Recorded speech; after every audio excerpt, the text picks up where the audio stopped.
Right now, starting in 2019, which is, gosh, it's here. It's here. A federal rule requires hospitals to publish their prices for services and procedures online. The idea is for them to be more transparent about how much things cost up front.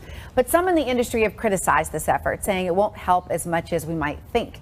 And that's the focus of today's Deep Dive. It's a segment on the show where we just explore a topic in a little more depth. Look, this new requirement is part of the Affordable Care Act, and the federal government now wants hospitals to publish this pricing information online. It wasn't doing that before.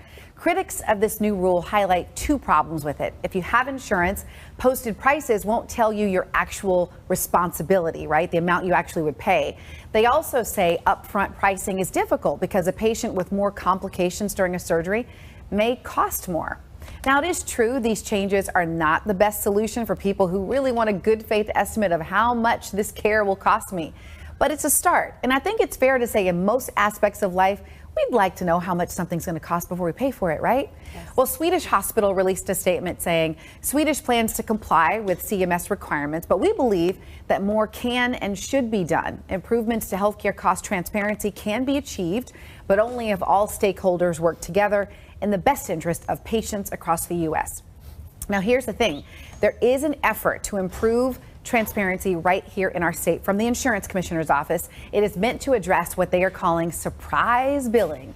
Surprise billing happens when you're treated at a hospital or facility that's in your insurance network. You think you're doing the right things, but then a doctor treats you who is out of network or not part of your insurance plan, and then you get stuck with this huge bill, and there you are. Well, the state insurance commissioner is trying to get this legislation passed to address this. And so we'll keep you posted on how that goes. So if you have health insurance, you can go to Washington Healthcare Compare and find local prices of a treatment or visit. Or you can use your insurer's cost calculator to see your out-of-pocket costs. Also, the Washington State Hospital Association has a comparison tool that allows you to compare up to 3 hospitals. So you can actually see what different things will cost you. For more information, we have a keyword set up, so just text the word hospital to 206-448-4545, and I'll send you that link. And I just want to point out, I'll never forget having my first child, and I thought I was doing all the right things. I picked a hospital covered by the insurance. I picked all these things. And then I get the bill, and there were all these little things from providers who were outside of the network.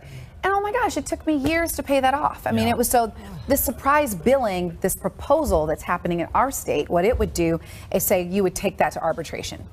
Oh my gosh. Binding arbitration. You would negotiate that with the hospital. Right. If I'm going to have X procedure, I can just go online and say what that procedure will cost, and it'll let me know. Yes, but the thing is that you have insurance, so it doesn't tell you what it would be. That's fine. That's fine. But at least you have a ballpark. At least you know. Yes. Because you don't know. Like, oh, it was 20,000 last week. This week we jumped it to 30,000. What? Yeah, right.